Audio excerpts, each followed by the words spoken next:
Adelante, Eugenia. Bueno, hola, buenos días a todos.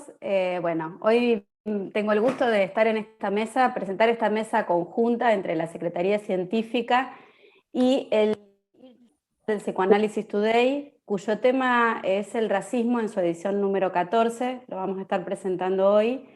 Y ustedes saben que el tema de Secretaría Científica de este cuatrimestre es la tensión entre eros y tánatos, y bueno, me parece que es un tema que le va como anillo al dedo. Bueno, quiero en primer lugar agradecer a Cristina Rosas de Salas, la secretaria científica, por invitarme a conducir y a coordinar esta mesa, y a Cecilia Moya, que es la secretaria, bueno, por haberme tenido en cuenta. Y bueno, recordarles a todos los que nos están siguiendo por Facebook y YouTube que voy a estar levantando las preguntas para acercarlas a la mesa y poder hacer un intercambio con todo el público. Bueno, a modo de epílogo me gustaría hacer una referencia que Freud trae en El malestar en la cultura respecto del tema que hoy nos convoca, que es el racismo, o por lo menos así lo entiendo yo. Y él plantea que, que al ser humano le resulta muy difícil renunciar a la satisfacción de su pulsión agresiva. Y para ello utiliza un mecanismo que llama hostilización a los extraños. Y dice: siempre es posible ligar en el amor a una multitud mayor de seres humanos, con tal que otros queden afuera para manifestarles la agresión. Es lo que en otro texto él llama el narcisismo de las pequeñas diferencias. Bueno, en esta mesa van a participar, en primer lugar, Liliana Pedrón, la licenciada Liliana Pedrón, que es la que va a presentar el eJournal. Es editora desde 2014 del eJournal, es miembro de APA y de IPA, es exsecretaria de la revista de psicoanálisis de la APA, fue miembro del Comité de Cultura de la IPA y coordinadora de la Comisión de Cultura de APA, autora del libro Un lector, espectador, recorrido psicoanalítico por la literatura y el cine. También van a participar de la mesa Marina Konvilenki, que es psicoanalista, miembro titular de la Sociedad Brasileña de Psicoanálisis de Sao Paulo y de Asociación Psicoanalítica Internacional, directora del Departamento de Publicaciones y Difusión de la Federación Brasilera de Psicoanálisis, editora de Psicoanálisis Today, autora del libro Vergüenza, de la serie ¿Qué hacer?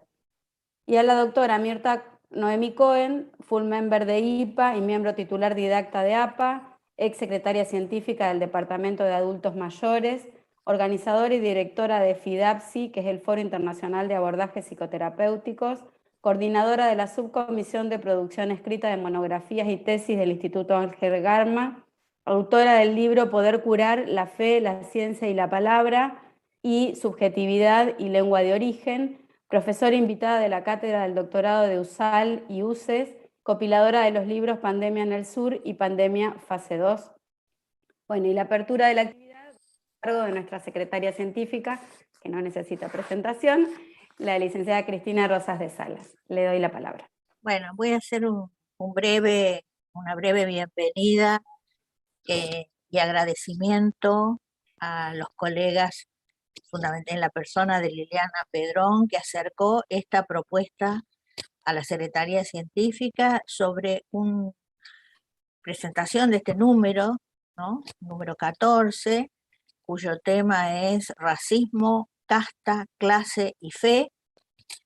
Y el agradecimiento es porque, como decía Eugenia, la propuesta de la Secretaría para este segundo tramo de nuestras actividades es la atención eros-tánatos en la subjetividad y la cultura. Y cada uno de estos temas que toma la revista muestran la importancia de la atención, de mantener la atención, el esforzado trabajo que implica para el sujeto y para la sociedad que dicha atención se mantenga. Los desbordes, cuando esa atención se desborda, no solo nos traen dolorosos recuerdos del pasado, sino que nos alertan también sobre algunas tendencias que es posible observar en nuestras sociedades, en algunos grupos, en algunos planteos discursivos, explícitos o implícitos, con sus efectos de discriminación y desigualdad. La oportunidad también sirve para recordar alguien, a un intelectual recientemente fallecido, que lo dice mucho mejor que yo en su libro El intruso, que es Jean-Luc Nancy.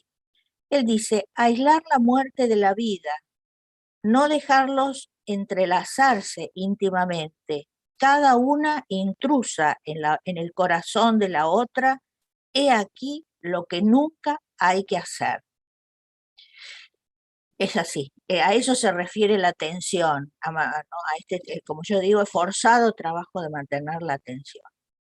Si pensamos en nuestra región, si bien, por ejemplo, los afrodescendientes predominan en Brasil y en Colombia, el racismo no está ausente en otros países de la región, con los consiguientes prejuicios y discriminación de lo no blanco, de lo indígena, de lo afro, de lo mestizo, de lo moreno, de los negros, de los marrones, que se observa en los actos cotidianos. Creo que además de los grandes temas relacionados y acontecimientos, me interesa particularmente pensar o que pensemos en los actos cotidianos de discriminación y de desigualdad. Esto también ha generado movimientos de resistencia de grupos, de minorías que resisten en función de conseguir derechos. Y esto hace que los estados deban pensar políticas que estén orientadas de manera explícita a combatir el racismo y a visibilizar la presencia de lo no blanco en nuestra región como parte insoslayable de una nación de raigambres y colores múltiples. Cada año, desde entonces, hemos visto una progresiva conciencia en los debates públicos y también en nuestras instituciones psicoanalíticas acerca del profundo racismo estructural que existe en el país y sobre la inadecuación del mito de una Argentina blanca y europea respecto de nuestra realidad como nación. Por otra parte, coincido con quienes piensan que el psicoanálisis, con su riqueza teórica y clínica, tiene mucho para aportar acerca de estos temas. Por esto agradezco nuevamente en la persona de Liliana Pedrón, editora del Journal, esta propuesta, también a Marina, ¿no?, nuestra colega de San Pablo que nos acompaña, y a Nomi Cohen por la participación en este número. Gracias a todos y los escucho con mucha atención. Bueno, le doy la palabra a Liliana Pedrón, que va a hacer la presentación. Bueno, muchas gracias. Antes que nada, quiero agradecer a la Secretaría Científica de la Asociación Psicoanalítica Argentina, a su secretaria científica, Cristina Rosas de Salas, a Eugenia Salas y a todo el equipo, porque esta es una invitación que nos da justamente, como dijo Eugenia, que va como anillo al dedo, para seguir con la continuidad temática, ¿no?, de la tensión eros-tánatos. Es claramente un ejemplo del racismo. Y justamente como este número fue titulado Racismo, Casta, Clase y Fe, que es el número 14 del e-Journal Psychoanalysis Today, me pareció una oportunidad, la verdad que muy pertinente. Y les voy a, antes de que también hay un video que vamos a presentar, que también, por eso Marina Vilenki fue la que editó ese video, ella les va a hablar y vamos a presentarlo con Guania Coelho. Voy a tratar de ser lo más breve posible, pero por eso voy a leer, porque se imaginan que yo como editora leo mucho, así que para seguir con mi hábito voy a leer lo más claro posible, porque no me quiero olvidar de nadie y estoy muy emocionada de poder presentar este número en mi asociación. Les cuento que el Journal es una revista electrónica creada por iniciativa de Stefano Bolognini, expresidente de la Asociación Psicoanalítica Internacional, la API. Hace 6 años, en julio del 2015, en el 49 Congreso Internacional de Boston, se presentó el primer ejemplar. También contó con el apoyo del entonces tesorero de la API, nuestro querido colega argentino Juan Carlos Weisman. Ojalá ande por ahí. Juan Carlos, un saludo. Desde ese momento se ha realizado una ininterrumpida presentación de ejemplares que abarcan temas de interés actual para el psicoanálisis y la cultura. Este proyecto tiene el propósito de atraer no solo a psicoanalistas de todas partes del mundo, sino además a lectores en general. Y esto fue un gran desafío, porque queríamos hacer una publicación accesible y atractiva para todo público, pero a su vez que incluya una mirada psicoanalítica. Hay un aporte de Stefano Bolognini titulado Muchas primeras veces, y este es un artículo publicado en lo que vimos en llamar la edición cero. La edición cero se llamaba La primera vez. Stefano nos sorprendió con su artículo Muchas primeras veces, se los recomiendo. Es el autor ahí donde trabaja el enlace entre la realidad y la mirada psicoanalítica y explica el objetivo de la publicación. Los invito a visitar el sitio que es www.psychoanalysis.today. Está disponible online en forma gratuita. También en la continuidad de la tarea fuimos acompañados por la expresidenta de la API, Virginia Ungar, quien nos concedió una entrevista sobre el psicoanálisis en la comunidad. En ese video se describe el enorme trabajo que hizo la API en la comunidad en tiempos también de pandemia. Fue así como se cumplió el objetivo de lanzar una publicación internacional e interregional. Psychoanalysis Today es una revista online concebida y presentada por la entusiasta participación de la API, las federaciones regionales, por Norteamérica APSA-NAPSA, por Europa la Federación Europea de Psicoanálisis y por Latinoamérica FEPAL. Desde el comienzo se formó un equipo de 8 editores, 2 pertenecientes a cada organización. Actualmente está formado por mi querida coequiper y compañera Adrienne Harris, por Chris Heath, ellos son de APSA Norteamérica, Chantal Duchenne, Andrea Roach por Europa, Marina Convilenti, que es la colega que hoy nos acompaña, y María Cristina García Vasconcelos por FEPAL. También está Gauri Salvi de la India, nombrada junto conmigo por la API. Esto permite la presentación de autores de regiones como pueden ser Japón, Sudáfrica, y además de los países, por supuesto, más cercanos, nuestros vecinos Uruguay, Brasil, Chile, etc. La relación con el board está a cargo de Martina Burdet, Chief Executive, y Bill Glover, presidente del board de Psychoanalysis Today. También quiero recordar a los editores pioneros, Úrsula Burkett y Daniel Biebel. Así como la presencia de diferentes culturas enfatiza la diversidad, el e-journal logra el rasgo de inclusión a través de los distintos idiomas. Se publica en inglés, español, portugués, francés y alemán, que son los 5 idiomas oficiales de la API. En este sentido, quisiera mencionar el calificado conjunto de traductores que permiten cuidar la calidad en la escritura, el lenguaje y el nivel psicoanalítico. Por ejemplo, trabaja con nosotros Irene Cusien, que es compañera de formación de toda la vida y es psicoanalista y traductora. Ojalá estés por ahí, Irene, te mando un saludo. Además, en cuanto a los autores, hay aportes de analistas en formación, como de autores consagrados de distintos países, como Marcelo Viñar y nuestra querida, recientemente fallecida, Janine Puget. En cuanto a la temática, también se refleja una amplia gama de títulos, como ser violencia, migración, intimidad. En este ejemplar está el video de Janine. Luego, sexualidades y diversidad, política, etc. El año pasado se sumó un ejemplar con la temática de la pandemia. Yo creo que esto nos ayudó en ese momento tan particular a continuar con la tarea.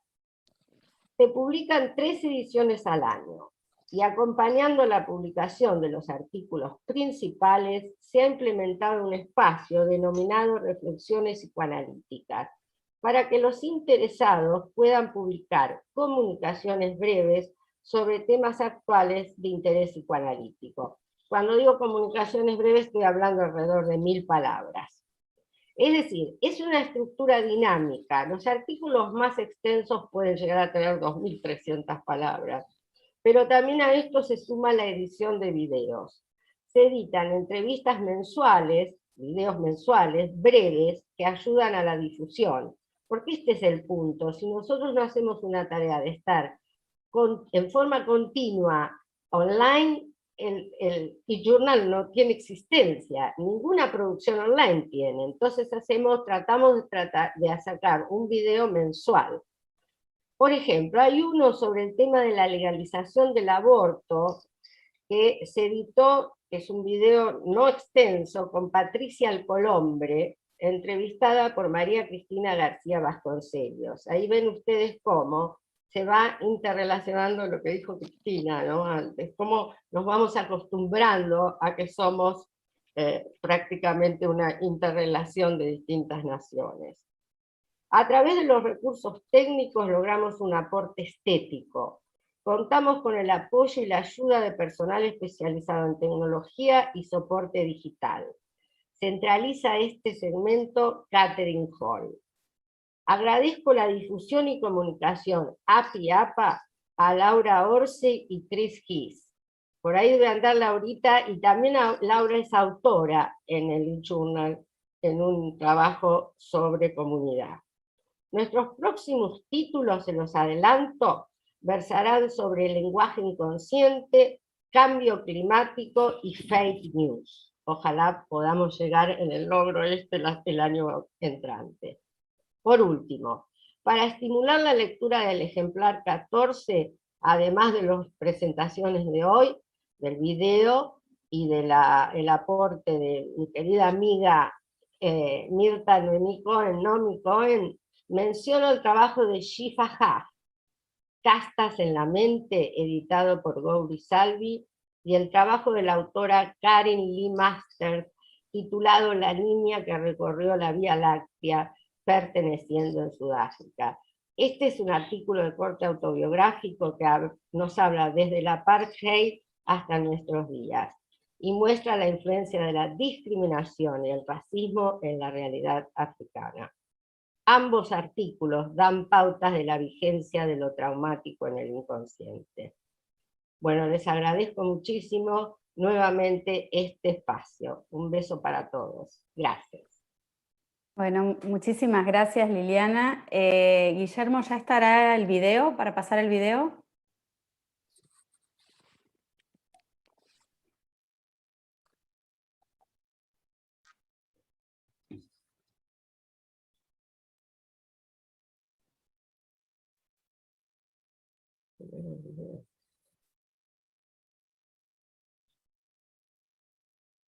Olá, eu sou Marina Kombilenki e essa entrevista é para a edição do Psychoanalysis Today sobre racismo, castas e classe. Hoje eu vou conversar com a Vânia Maria Coelho Ferreira Cidade, que é psicanalista afiliada à IPA, foi presidente da Sociedade Brasileira de Psicanálise do Rio de Janeiro e atualmente é diretora de Comunidade e Cultura da Federação Brasileira de Psicanálise, a FEBRAPSI. Oi, Vânia, muito obrigada por ter aceito o convite de falar comigo hoje.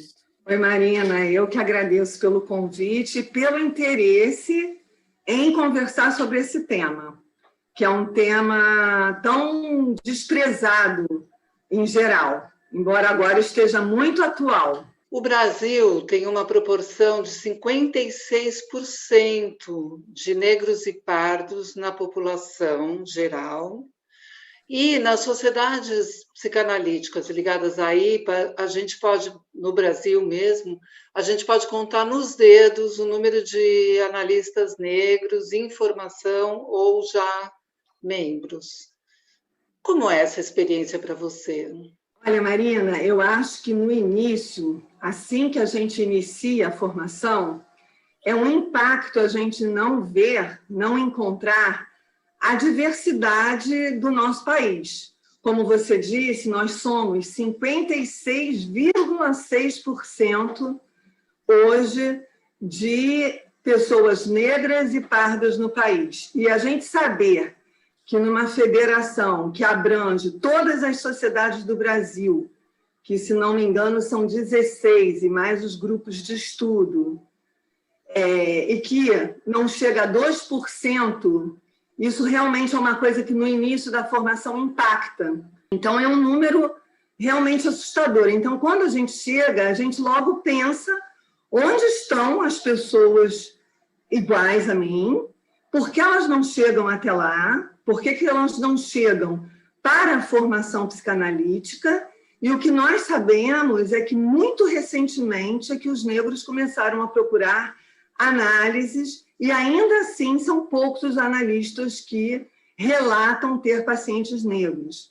Eu acho que isso reflete a história do nosso país, isso reflete o racismo estrutural do nosso país, que acaba se repetindo, se reproduzindo de algum modo nas instituições.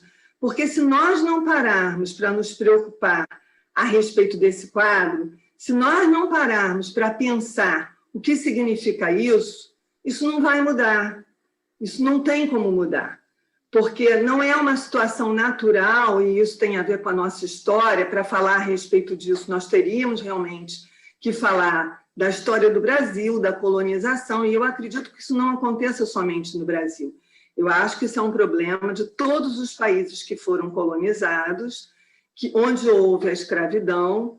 A população negra continua nesses países, e eu acho que isso é ao redor do mundo, numa condição muito precária. Mas essa condição precária, é importante que a gente diga que não é uma questão individual, que não é uma coisa particular, um problema do sujeito em particular. Isso é um problema da cultura, isso é um problema relacionado ao poder econômico que influencia na cultura e acaba não dando acesso a essas pessoas. Então, isso é muito importante de ser dito, porque a gente sempre tem uma tendência a culpabilizar os sujeitos individualmente e não reconhecer que tem algo que é muito mais amplo e que não é um problema exclusivo das sociedades de psicanálise, é um problema dos lugares de poder, da ocupação de lugares decisórios na vida da sociedade.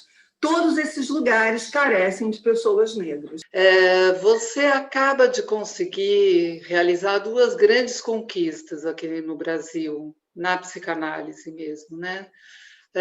Você conseguiu fazer com que o Rio de Janeiro, a Sociedade Brasileira de Psicanálise do Rio de Janeiro, aceitasse negros, indígenas e refugiados num sistema de cotas para permitir uma entrada mais democrática deles, já que a formação é muito cara. E você também conseguiu criar a Comissão de Estudos Psicanalíticos sobre Racismo e Práticas Antirracistas na Federação Brasileira de Psicanálise. Você pode contar um pouquinho para a gente sobre isso? Posso. Na minha sociedade, Sociedade Brasileira de Psicanálise do Rio de Janeiro, eu acho que há alguns anos, desde a gestão do Pedro Gomes, que foi em 2010, havia uma abertura muito grande, especialmente da parte dele e do Ney Marinho, que era um parceiro importante.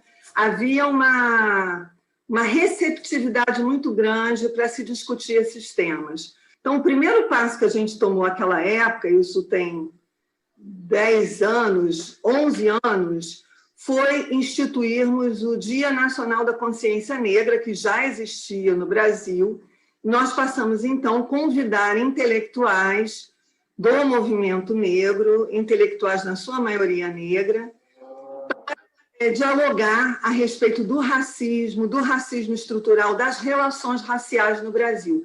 Isso foi uma enorme abertura, que acabou por trazer inúmeros analistas para essa discussão. Disso aí, para a gente criar essa questão das bolsas, na verdade, são ações afirmativas. São bolsas para negros, pessoas negras, indígenas e refugiadas. Porque a ação afirmativa implicaria que todo o curso, tudo que envolvesse a formação, fosse grátis. inclusive a análise e a supervisão.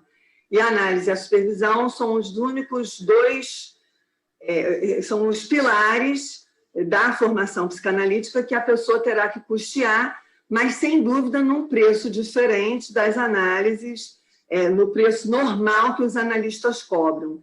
Eu acho que até nós chegarmos à votação, todas as discussões que precederam, os eventos que nós tivemos, as pessoas que participaram de atividades da sociedade na gestão passada, tudo isso contribuiu para que esse ano, no dia 25 de janeiro deste ano, nós aprovássemos com 100% dos votos aprovando as bolsas raciais, sociais, para pessoas negras, indígenas e refugiados.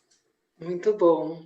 Você deve ter passado por algumas dificuldades nesse caminho, mesmo no trabalho como diretora de Comunidade e Cultura da FEBRAPSE, de falar numa linguagem e falar para as pessoas de uma maneira que elas pudessem entender exatamente o que você está falando, sem aquele preconceito que é estrutural, né? Que as pessoas nem percebem que tem. É verdade, eu acho que as pessoas não se dão conta, não acho que seja algo que as pessoas tenham consciência exatamente de que, às vezes, uma resistência ao tema já eu diria que, uma dificuldade de lidar com esse racismo estrutural, que já é uma dificuldade de se pensar as questões, por exemplo, dos traumas, a questão do ódio. As relações raciais são muito marcadas pelo ódio. No Brasil, morre a cada 24 minutos um jovem negro no Brasil. Isso é um número espantoso, isso é um número assustador. Morrem crianças nas comunidades mais pobres, morrem jovens, mulheres, homens, e esses números são números que nem nas guerras a gente vê números semelhantes. São números, as estatísticas são muito assustadoras e comprovam isso. Mas se nós não formos falar apenas da morte, na vida a gente também constata isso. Constata nos salários, constata nas contratações. Quando a gente vê no nosso entorno, nas sociedades de psicanálise, não só nas sociedades de psicanálise, mas na sociedade em geral, a gente vê que as pessoas negras estão sempre ocupando os lugares de subalternidade. Quando estão, porque no Brasil a coisa é tão perversa que mesmo estes lugares, em determinados espaços, não há condição do negro penetrar. Então, se você vai a um restaurante, por exemplo, nas zonas mais nobres das cidades do Brasil, você não encontra um negro como garçom, por exemplo. Você não encontra um negro como secretário, por exemplo. Na minha sociedade até existe isso, mas isso é muito raro. Isso tudo é produto do racismo, porque se a gente quer combater isso, a primeira coisa que nós tínhamos que fazer era contratar para os nossos quadros administrativos, aqueles que podem entrar pessoas não psicanalistas, pessoas negras, privilegiar, porque isso é uma maneira, não é você colocar exclusivamente essas pessoas numa competição, mas aceitar essas pessoas na competição, por um cargo, por exemplo, e avaliar a competência daquela pessoa. Mas a tendência é a gente botar uma série de coisas, de exigências para os currículos, por exemplo, saber idiomas, quando às vezes a pessoa nem vai usar um outro idioma, mas você exige que a pessoa tenha o conhecimento de um outro idioma. Isso já é uma peneira que vai peneirando, peneirando, peneirando, e acaba que não entra negros. Acaba que impossibilita a entrada dos negros.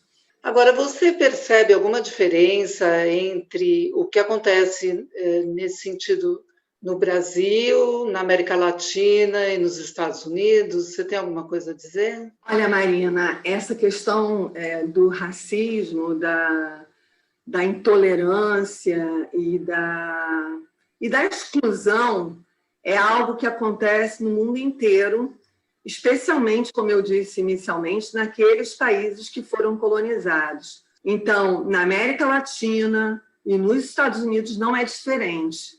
Cada região tem as suas peculiaridades, cada região você vai encontrar aspectos diferentes, mas tem muitos pontos em comum. Você vê, mesmo os países que não foram colonizados por Portugal, países colonizados pela Inglaterra, pela França, você vê países da África, eu estou me referindo à Índia, por exemplo, você vê que são populações divididas em castas, como você disse inicialmente, a Índia é assim, uma difícil penetração, é difícil romper esse bloqueio, são sempre as pessoas brancas, porque quando a gente racializa a discussão, é importante dizer que tem dois polos nisso aí, né? Tem o polo das pessoas brancas, que são hegemonicamente aquelas que têm poder, e o polo das pessoas negras, indígenas, amarelas, japoneses,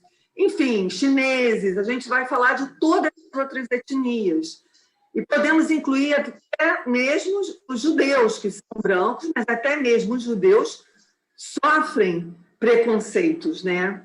Então, isso precisa ser falado, isso precisa ser estudado, isso precisa ser discutido. Nós temos teorias na psicanálise, e vamos começar contando simplesmente com Freud. Os textos culturais de Freud, o texto sobre o narcisismo, psicologia das massas e análise do eu, o futuro de uma ilusão, mal-estar na civilização, qualquer texto freudiano que nós peguemos para estudar profundamente, nós vamos encontrar ali, na metapsicologia, vários elementos para a gente poder pensar não somente o sofrimento da população negra, mas como pensar determinados comportamentos, mas com a atenção de não patologizarmos o racismo, porque isso é um fenômeno cultural, financeiro, porque quem detém o poder de mudar isso são as pessoas que detêm o poder financeiro, que influenciam na cultura e nas subjetividades. Então, é fundamental que a gente pense essas questões para poder mexer nessa estrutura. E eu acho que quando a FEBRAPSE abraçou essa ideia de criar a comissão, que a diretoria inteira aprovou, e depois nós levamos isso para a Assembleia, e também houve uma boa receptividade por parte das sociedades, eu acho que foi o início para a gente começar uma conversa que eu espero que se espalhe por todas as sociedades e que crie realmente uma mudança. Falarmos sobre isso aqui nesse vídeo e no número do Psychoanalysis Today e em todo o nosso ambiente é uma coisa que facilita a inclusão de mais pessoas negras, indígenas e refugiados nos nossos quadros para a gente poder falar de diversidade mesmo. Eu acho fundamental e eu agradeço mais uma vez, porque eu acho que o Psychoanalysis Today tem uma amplitude em termos de alcança psicanalistas das mais variadas vertentes teóricas, de países diferentes, de localidades dentro do nosso Brasil diferentes. Então, eu agradeço muito pelo convite. Muito obrigada pela tua participação, Vânia. Acho que foi bastante esclarecedor e abriu para a gente poder pensar sobre essas questões e continuar desenvolvendo a reflexão sobre o racismo. Obrigada. Tchau, Marina. Muito obrigada. Tchau. Olá, eu sou Marina Combilén. Bueno, muchas gracias por el video. Bueno, ahora le doy la palabra a Marina en vivo. Es muy divertido assistir-me ao vídeo e depois estar no mesmo lugar. Bom dia. Eu agradeço a invitação de Liliana e de todos vocês para estar aqui. Eu não hablo bem o espanhol, mas hablo portunhol. Então, vou tentar falar das coisas em portunhol, espero que me entendam. La entrevista habla mucho de todas las cosas sobre el tema del racismo, y Vânia plantea varios importantes aspectos sobre el racismo en nuestra institución, en Brasil, e também ella aponta para as dificuldades na instituição psicanalítica. Antes de falar disto, é importante que eu conte um pouquinho sobre o racismo estrutural que existe acá em Brasil. É muito importante e entranhado, incorporado, não sei a palavra, que em nós outros, os blancos têm que fazer grande esforço para perceber o que fazem ou não fazem, porque muitas vezes o silêncio é tão cruel quanto o ataque. Então, é um processo todo de reconhecimento de tudo que se passa acá. Eu vou contar algumas coisas para vocês. Por exemplo, todos temos serventas acá em Brasil, domésticas que trabalham nas casas. E hasta 2016, hasta 5 anos atrás, seu trabalho não era regulamentado. Então, elas se quedavam nas casas, dormiam nas casas, no quartito e no fundo, como uma senzala, e estavam disponíveis para servir a todos à hora que quisessem. Então, é muito grave. E todos estávamos acostumados a que isto sucedesse, era normalizado. E pouca gente se questionava a respeito disso. Então eram tratadas como escravas, quase como escravas, até pouco tempo atrás. Em 2016, implementaram uma lei para regulamentar seu trabalho, e falar do horário de trabalho, direitos que os trabalhadores têm acá em Brasil, mas eles não tinham. Então, este é um exemplo de como... eu me lembro, por exemplo, minha suegra, que ha venido ao Brasil, da Europa, e tratava sua empregada como uma escrava. Então, mesmo as pessoas que veniam de fora pegavam este jeito, não sei como falar. Então, é muito grave. Outra coisa muito importante é uma pesquisa que foi feita em 2009 pela Universidade de São Paulo, uma pesquisa em que se perguntava aos sujeitos se são racistas. 97 dos encuestados disseram não haver prejuízos, pero 98 disseram conhecer a pessoas que manifestaram algum tipo de discriminação racial.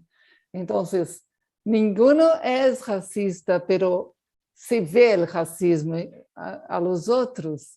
É verdade, é uma coisa que temos que pensar a respeito dos blancos, têm que fazer sua reflexão para perceber todo o que fazem. É natural que você vê um negro na rua e tens medo que vai ser assaltado. Então, o negro passa e pegamos lá o saco, é instintivo. Então, é grave que todos os façam assim. O negro adentra um supermercado e o guarda está mirando se ele vai comprar, se ele vai roubar, o que vai acontecer. É toda uma sociedade que se diz não racista, sempre decimos que o brasileiro é tão cordial, pero hace todo isso, não se dá conta de lo que faz. Eu vou citar um pouco o Inácio Paim Filho, que está em um artículo de eJournal, para falar dessa ideia de raça. Eu vou ler porque em espanhol é mais fácil para mim o que ele ha escrito e dito. O racismo é a consequência da construção da ideia de raça que começa a ser construída a partir dos siglos XIV e XV, com o advenimento do Renascimento. É neste momento que se concibe o postulado que hace do homem branco europeu sinônimo de humanidade e de sua organização social sinônimo de civilização universal. As demais culturas serão consideradas primitivas. Racializar significa transformar a esse outro em um ser despojado de valor, lo que sobra, a jerarquização das raças. O racismo se sostiene em los mismos fundamentos estruturais contenidos em fatores econômicos, políticos e sociais, com suas divisões em la produção de las subjetividades e la estética de uma beleza centrada em la blancura. Hasta pouco tempo em Brasil, veníamos os negros blanquearem-se porque para serem valorados na sociedade. Então, por exemplo, Pelé, o jogador de futebol, era um branco, falava como um branco, nunca falou em nome dos negros do país. Para serem aceitos e valorizados, tinham que volver-se parecidos a los blancos. Não havia modelos de identificação para os negros, nem juguetes para os ninhos, nem dibujos animados, nada para que os ninhos pudieram identificar-se com o negro ocupando um lugar de valor.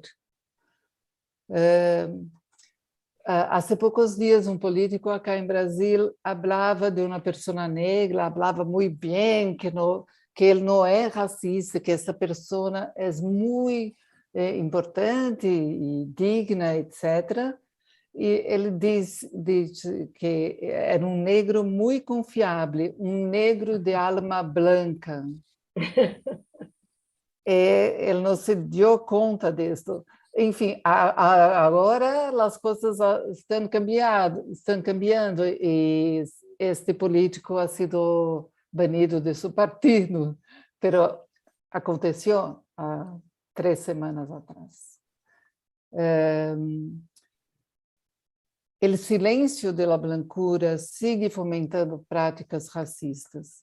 É necessário que todos compreendam o racismo encarnado para que haja algum tipo de câmbio.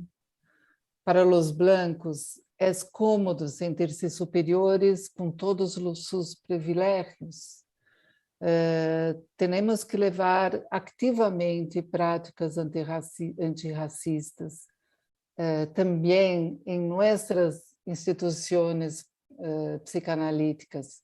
Por isso, eu he perguntado a Vânia sobre isto, porque ela é uma pessoa negra e ela, falando com seus pares, conseguiu conquistas importantes, assim como Inácio Paim Filho, no sul, que também é negro e também sua sociedade aceitou o sistema de bolsas para os negros.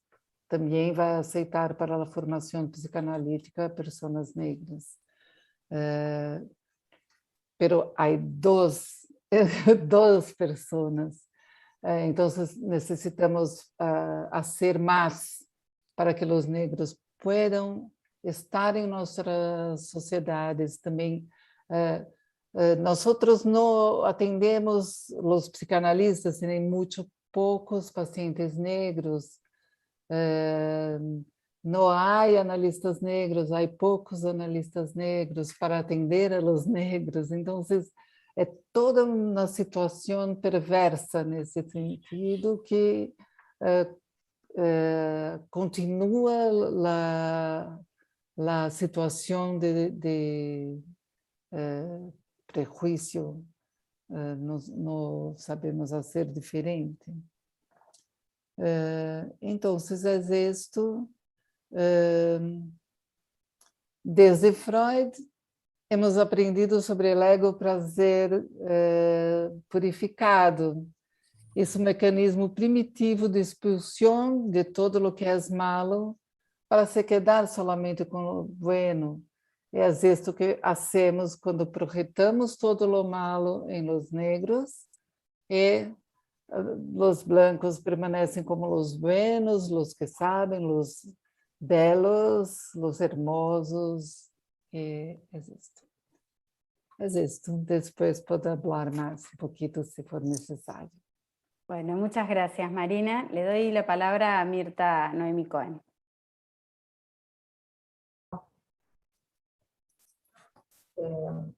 Muchas gracias. Les agradezco muchísimo a ustedes la invitación. Y bueno, yo voy a hablar sobre el racismo y el lenguaje en América Latina. Me voy a atener más a la cuestión del lenguaje. Agradezco muchísimo, antes de todo, a Lili Pedrón y a Cristina Rosas de Salas esta invitación.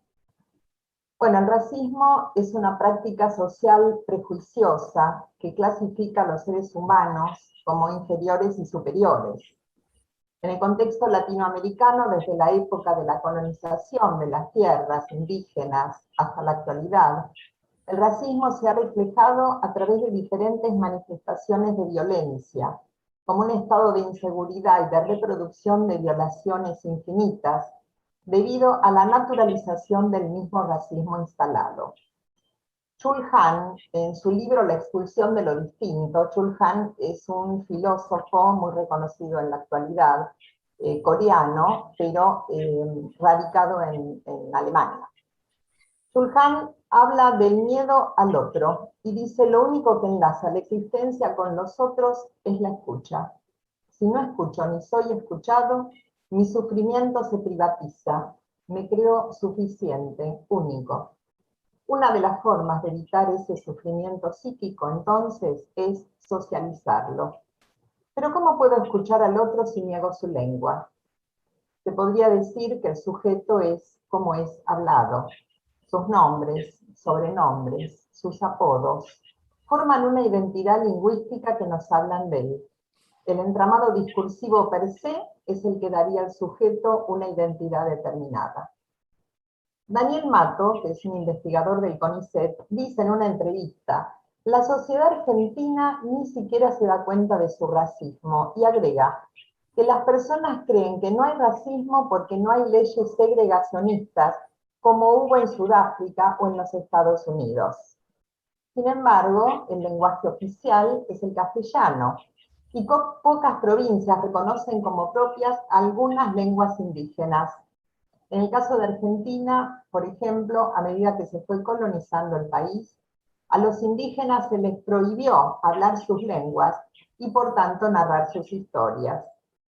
Estos indígenas, que muchas veces no tuvieron acceso a la medicina pública, son desplazados de sus territorios y hablan una lengua que tampoco es completamente entendida por sus conciudadanos, mientras la sociedad observa calladamente.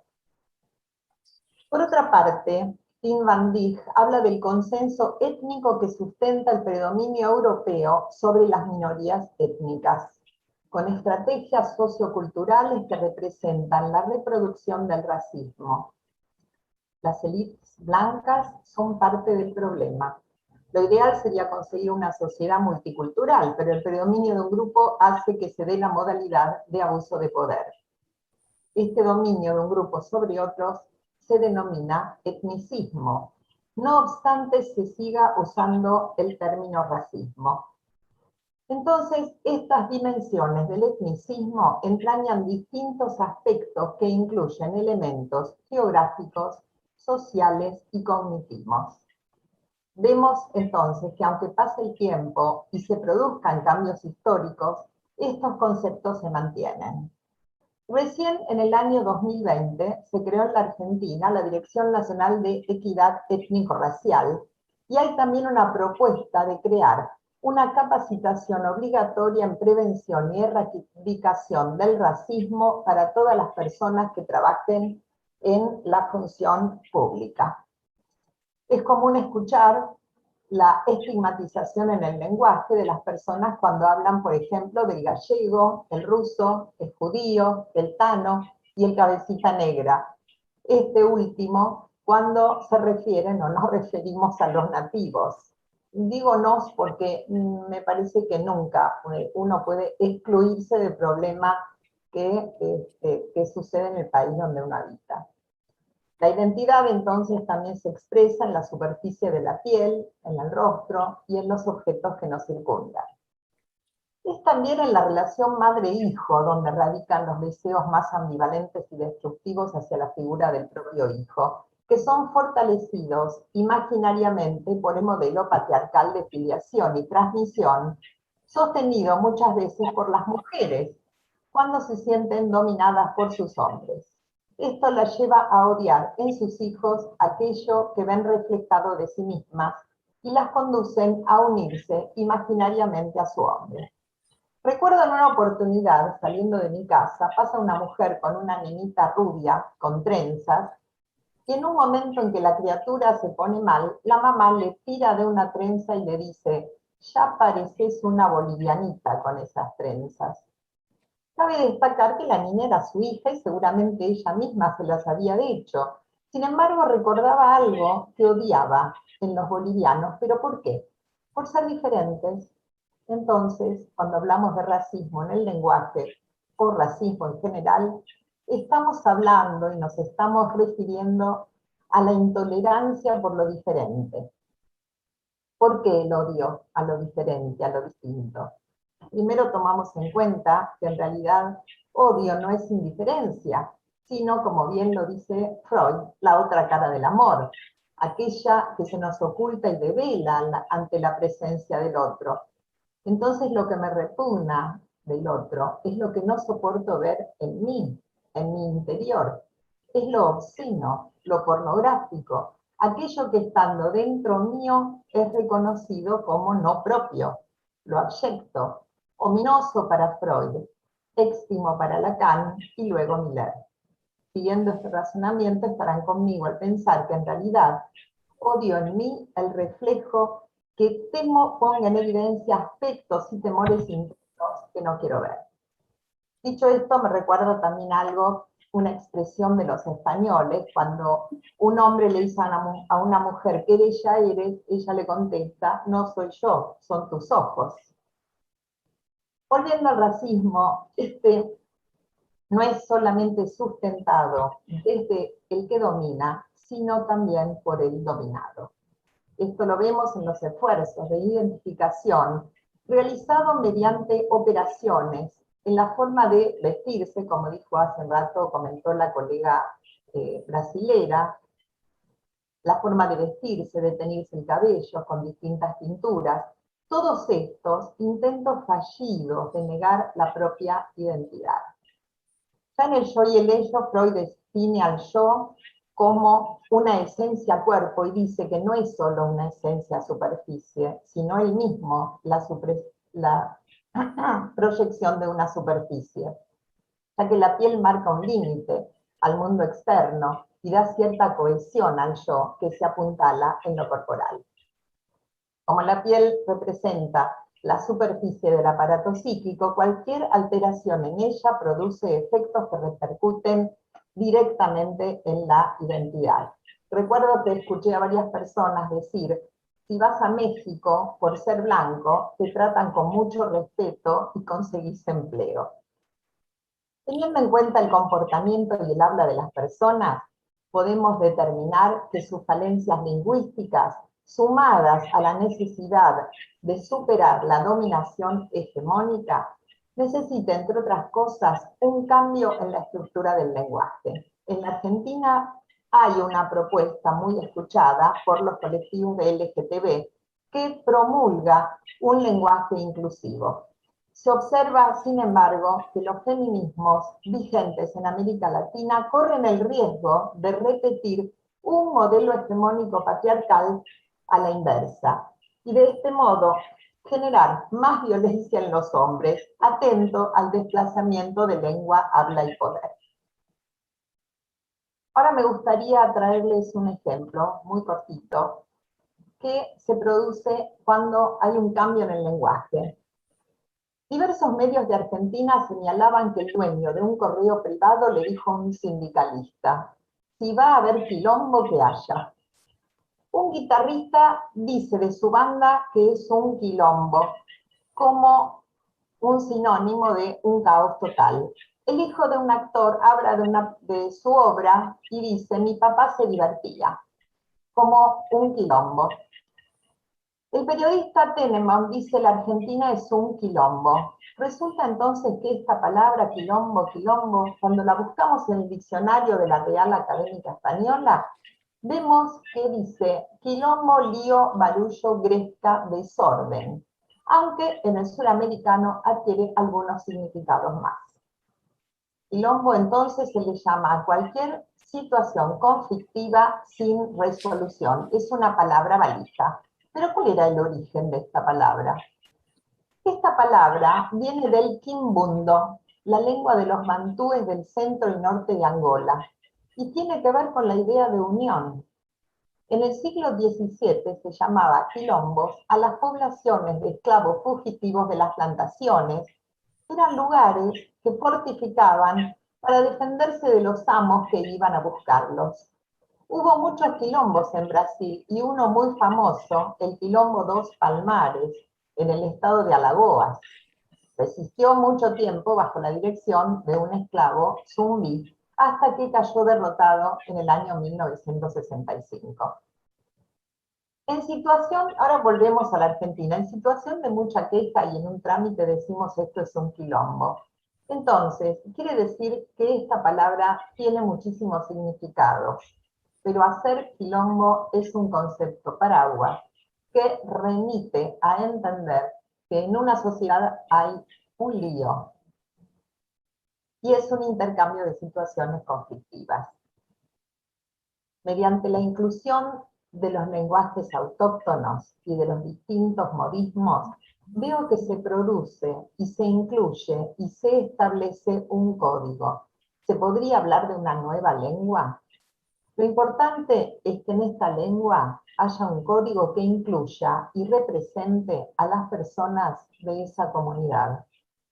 Para la aceptación de esa lengua haría falta que esté instaurado el respeto a la lengua materna y la aceptación de la función paterna.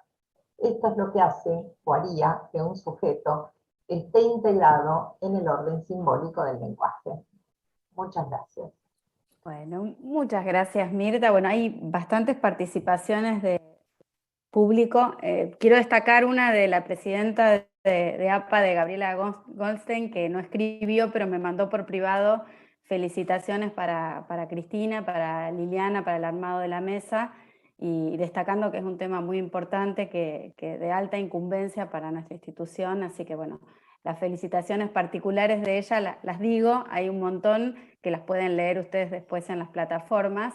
Antes de dar paso a las preguntas del público, bueno, quería ver si Cristina Rosas quiere hacer un comentario de todo lo presentado. Bueno, la verdad que me parece que el objetivo de la presentación, tal como lo planteó Liliana en palabras de Stefano Bolognini, esto de muchas primeras veces, ¿no? Que se repita, digamos, que esto sea el comienzo de muchas primeras veces. Bueno, es interesante, yo pensaba cómo aparece, cómo hay gestiones que dejan marca.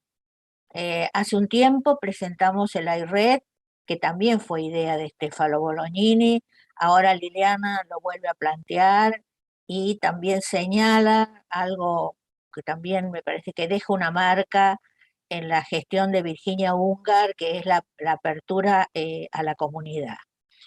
Quiero agradecer también, me pareció fantástico el video de Marina con Vania, que ya la había escuchado en otra oportunidad, y creo que están haciendo en Brasil un trabajo que nosotros todavía me parece que está por hacer. Es como, lo tomamos como una idea por hacer. Y me pareció también dentro de lo que dijo Vania algo muy interesante, que es no culpabilizar el racismo, porque es consecuencia digamos, el poder económico y político que hace que haya personas, ¿no? Hace poco escuchaba en una serie que decía la geografía es del destino. Y a veces hay personas que, digamos, por sus condiciones, no solo de piel, sino sociales y económicas, están marcadas, pareciera, sin ningún tipo de posibilidades. La otra idea fuerte que me llevo también como analista y como analista que forma analistas, como es la institución psicoanalítica, es esto de poder registrar en lo personal, como ¿no? Nuestro propio racismo. Me pareció muy interesante esa pesquisa, como dijo Marín, esa investigación de la Universidad de San Pablo, donde el 98% se declaraba no racista, pero conocía un 98% de personas racistas. Me pareció un ejemplo, y creo como dijo Mirta, como dijo Nomi, mejor dicho, que me sale más fácil decirlo, Nomi, poder reconocer en cada uno de nosotros, en el discurso, cómo se nos filtra ese racismo, esa discriminación estructural. Me parece que es una idea que me la tomo para, para seguirlas trabajando. Les agradezco mucho, Liliana, te agradezco mucho y los felicito por esta idea del journal que me parece, como vos decís, tomar temas de actualidad, que como decía Estefano, muchas primeras veces. Ojalá esta sea para nuestra institución y para muchos de nosotros una primera vez y que vamos seguramente a continuar. Gracias. Bueno, como dijo Liliana, bueno, me parece que esta mesa usó una palabra que me gustó mucho, que es un rasgo de inclusión. Digo, creo que esta mesa hace honor a eso, a ese rasgo de inclusión, y entonces le vamos a dar participación al público que toma distintas líneas. Hay una pregunta en YouTube de Alicia Kilner, que es muy sencilla, pero me parece que va a un punto muy interesante, que no se tocó demasiado en la mesa. Ella pregunta algo así: si hace falta un analista negro para atender a un paciente negro, ¿no? Yo puedo agregar a eso, ¿no?, el lugar de la persona del analista y la impronta que tiene la imagen en relación a si es necesario que haya una sintonía entre analista y paciente o no, o cómo juega la diferencia dentro de un análisis. Me parece que eso es algo que no se trabajó demasiado y que está muy bueno. Después Hugo Bianchi en Facebook trae una relación que creo que lo tomaron, pero por ahí es interesante pensar entre el racismo y el patriarcado. Dice que para él es lo mismo.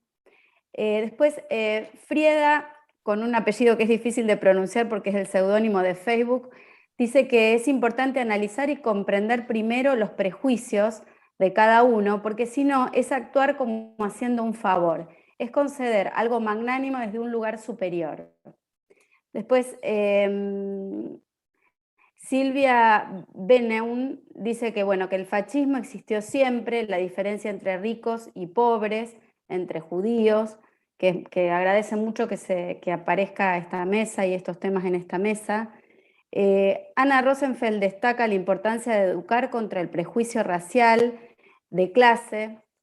Y bueno, Alicia Kilner hace otra pregunta que dice: Otro comentario dice, el odio es la contracara del lazo erótico de masa, de lo que hace masa.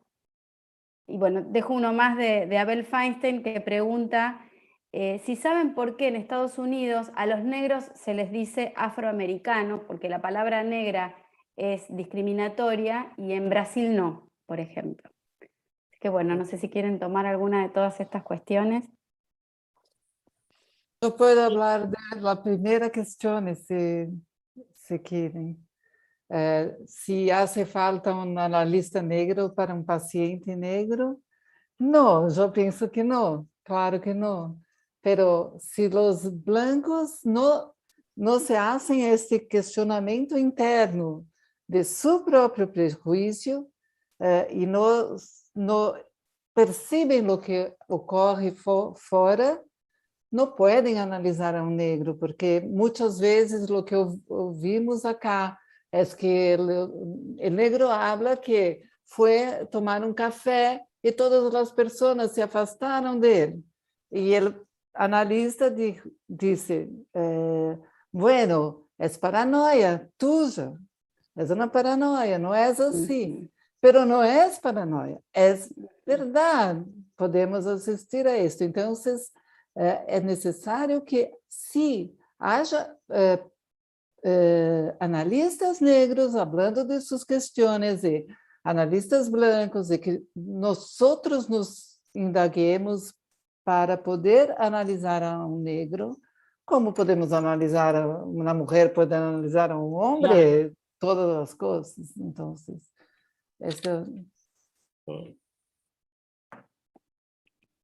Sí, Eugenia, me quedé pensando, gracias, justamente porque hace un tiempo, cuando empezó todo el tema del SIDA, recuerdo, que había gente que decía, ¿cómo un analista puede analizar a un homosexual? O si tenía que ser uno homosexual para poder trabajar con la homosexualidad, ¿no es cierto?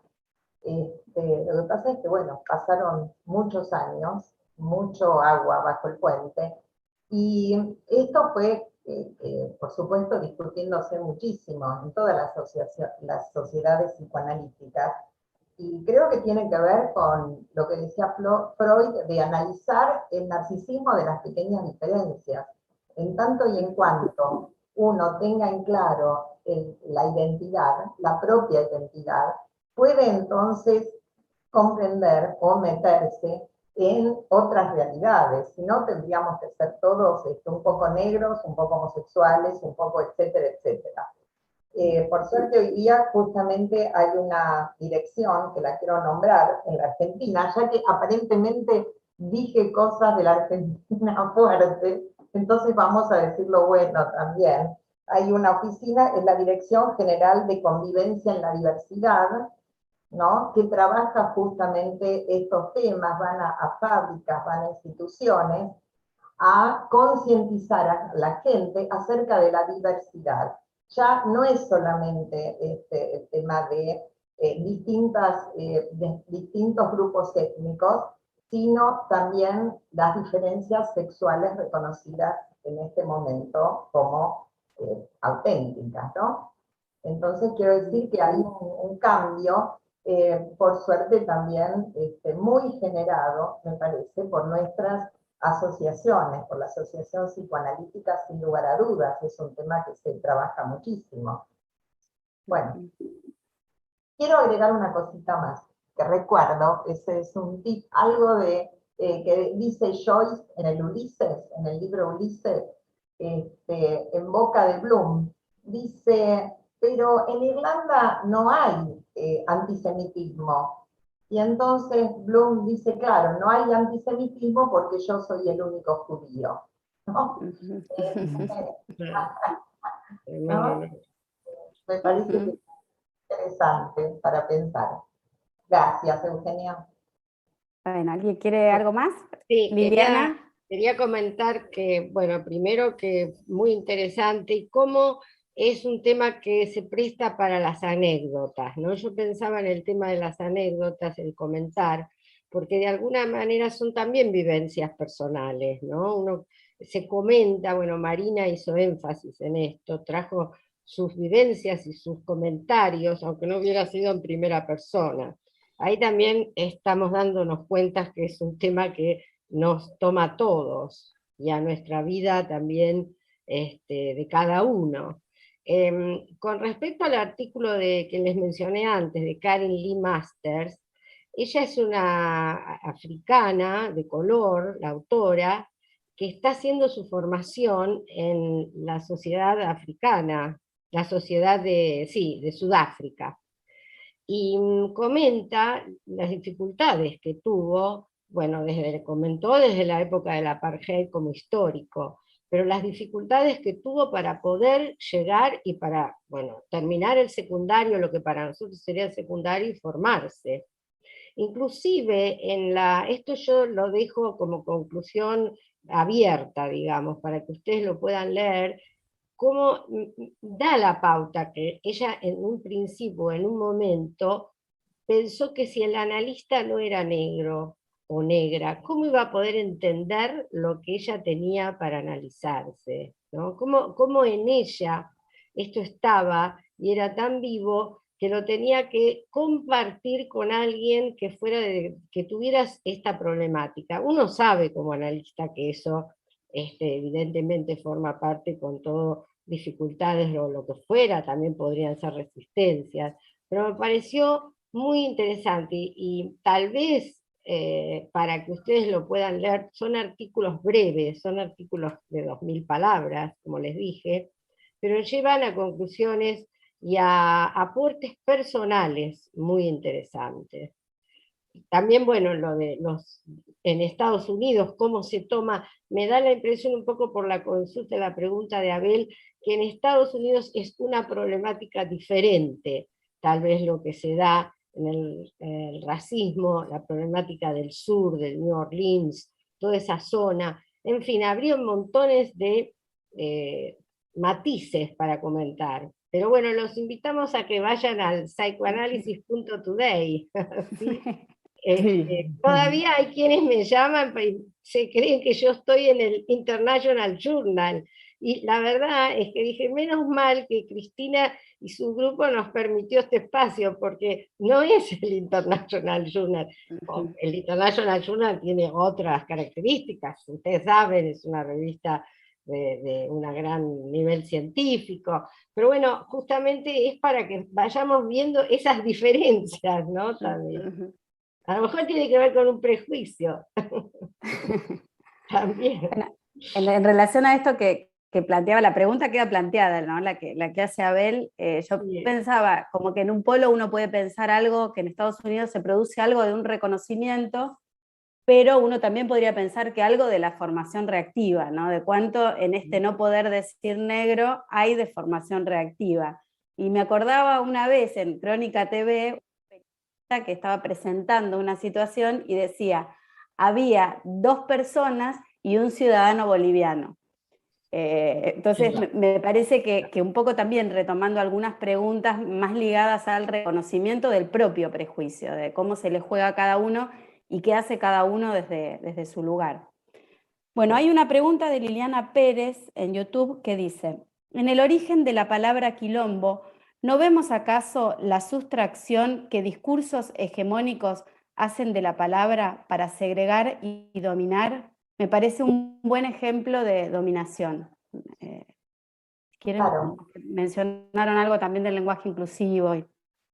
Sí, muchas gracias por la pregunta. En realidad, por supuesto, porque la palabra tuvo su origen en los grupos africanos, y la usaban como sinónimo de reunión. No era una mala palabra. Entonces, cuando estaban haciendo una fiesta, decían, tenemos un quimbondo. Escuchada por las personas que no conocían el idioma, lo tradujeron, fue traducido, fue escuchado como quilombo, y queda instituida la palabra quilombo, pero no queda como sinónimo de reunión, queda como sinónimo de lío, barullo, despelote, como sinónimo de algo malo, hasta llega a entenderse la palabra como sinónimo de prostíbulo, o sea, Era No, casi pero casita. Desierto pasó a ser un prostíbulo, o sea, un lugar donde había gente, ¿qué gente? Gente segregada de la sociedad. Quiere decir que se va asociando el término a la segregación, a aquello que es malo, aquello, o sea, un lugar donde pueden pasar cosas malas, cuando en realidad era una fiesta para ellos, o sea, para este grupo, no sé, yo me esfuerzo para que me entienda Marina, ¿no? Pero creo que entienden más o menos de qué Sí. estoy hablando. Entonces la palabra quimbondo pasa a ser quilombo y deja de ser reunión para ser algo malo, algo que se usa como sinónimo de un despelote, de algo feo, ¿no? Entonces pasa a ser una mala palabra. Es interesante porque esta palabra nosotros la usamos mucho, los argentinos. Y a mí me resultó raro que una persona me dijo, esa es una mala palabra. Nosotros no la usamos ya en este momento como mala palabra. Por eso me llamó la atención, Eugenia. Ujú. Bueno, ¿alguien quiere agregar algo más? ¿Alguna participación? ¿Responderse algo de lo que estuvimos viendo? Bueno, entonces voy a hacer yo una pregunta. En relación a qué piensan, digamos, justamente volviendo al tema de la clínica, ¿cómo se trabaja lo heterogéneo? Porque en realidad en el concepto de mestizo me parece que uno puede ubicar dos cosas, digamos, la imposición y la mezcla de una cultura sobre otra, que lo que no hace es resguardar lo particular, que es lo que a veces uno escucha en las consecuencias de la globalización, por ejemplo, y lo mestizo como algo que respeta lo heterogéneo, como aquellas cosas que se pueden tocar, que pueden tener puntos en común y de diferencia, y que uno puede trabajar en el consultorio en relación a esto, al respeto de lo heterogéneo. Uno desde el lugar de analista, cómo posicionarse en relación a eso. Y también respecto de lo heterogéneo en la institución, ¿no? Porque yo creo que es un empobrecimiento enorme que solo el 2% de la población sea negra, justamente porque hay algo del ser analistas que convoca una demanda de análisis y bueno, creo que el psicoanálisis tiene mucho para aportar y para extenderse, pero a la vez también para enriquecerse de esas otras formas culturales que por ahí no tienen un tronco en común con la filosofía sobre la cual se apoya el pensamiento psicoanalítico. Sí, es cierto. A ver, ¿puedo? Sí, claro. A mí se me ocurría pensar en este giro que también, bueno, Cristina creo que dijo en lo que podemos continuar, porque cuando se presenta un tema está bueno dejar pautas para continuarlo, ¿no? Con un tema como tan abarcativo, yo diría, convocante, pero difícil como es el racismo. Y a mí me parece que el psicoanálisis ahí la respuesta la podría dar por una poner mayor énfasis en el estudio de lo que sería lo transsubjetivo. Ahí vuelvo a nuestra querida Janine Puget, ¿no? Como ella, desde hace muchos años, cuando estudiábamos en los grupos, nos decía, bueno, seremos revolucionarios, decía Janine, no me importa, como esa forma que ella tenía francesada, bueno, ahí también había como una combinación. Ella hablaba de lo de lo transsubjetivo, y me parece que llamémoslo transsubjetivo o llamémoslo lo que incluye todo aquello que nos puede aportar, ¿no es cierto?, el estudio del individuo y la comunidad, no hacer tanto énfasis, que ya también lo sabemos, en lo intra, ¿no? Que es importante, pero tenemos mucho más desarrollos, no sé qué pensarán los demás, en este sentido, que en el sentido del poder abarcar lo transsubjetivo, ¿no? Que es el psicoanálisis y la cultura, en las comunidades. Me parece que es el gran desafío de lo que viene, ¿no? Bueno, y ni siquiera, no hemos mencionado la pandemia, pero fijémonos en este fenómeno, ¿no? Esto sí, no sé si es más que llamarlo ominoso, no sé cómo, pero la verdad es que todavía debemos una respuesta y que tenemos que poder hacerla una vez que salgamos de esta situación, ¿no? Bueno, hasta ahí mis pensamientos. Marina, ¿querías decir algo más? Sí, Unas palabritas que ya estamos sí, unas terminando. no sé exactamente si yo entendí lo que preguntaste, porque no sé, pero hay esta cuestión de lo mestizo, de lo mestizo, cuando preguntaste eran personas que son una parte blancas y otra negras. Sí, Sí, sí. algo en Por relación ejemplo, a cómo se juega a cómo se juega lo mestizo, si respetando lo heterogéneo o no respetando ninguna parte de heterogéneo, estamos mezclando. Sí, es un problema muy difícil porque yo atendo un niño que es mestizo, que la madre es hija de un negro que abandonó la familia, ella no tiene contacto con él. Y un día el niño estaba más queimado del sol y yo comenté, bueno, tú estás moreno, qué bello, voltaste de las vacaciones. Y él se quedó mudo y terriblemente quieto y triste. Entonces yo comencé a hablar de la negritud con él, porque no había percebido que él era mestizo. Foi a perguntar, a falar com seus padres e soube que a madre falava muito mal de los negros em la casa. E falava desses negros com muito prejuízo. Então, é tão complicado porque as próprias pessoas negras têm prejuízo acerca de sua negritude. Então, é toda uma questão muito complexa. Muy interesante. Mirta, Naomi. Gracias. Sí, yo quería agregar solamente que en realidad en el consultorio siempre es uno por uno, o sea, son todas las personas diferentes, entonces esto realmente es como que es algo que a nosotros particularmente no nos atañe, porque nosotros ya vemos, como vos decís, ni te habías dado cuenta, Marina, que era mestizo, estabas viendo otra cosa. Es más, los pacientes tampoco nos miran mucho, ¿eh? En una oportunidad me caí y me golpeé la cara, tenía el ojo morado, y me preocupaba, van a venir mis pacientes, ¿qué van a pensar? Ninguno me dijo nada del ojo, quiere decir que el paciente cuando entra al consultorio ve otra cosa, y a nosotros nos pasa lo mismo. Bueno, esto quería agregar, y bueno, por supuesto, agradecerte mucho, Eugenia, la conducción, Lili, la invitación, Cristina, todo lo que haces en APA, y Marina, un gusto conocerte. Gracias. Cristina, ¿alguna palabra para terminar? No, que haya otra primera vez, como dijo Liliana. Bueno.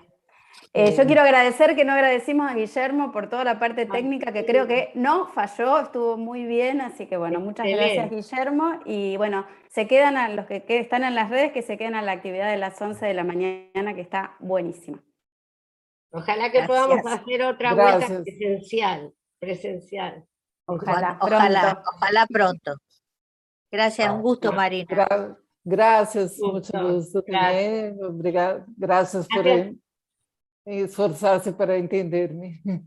Gracias a todos los colegas. Los colegas de Facebook que están por YouTube también. Gracias.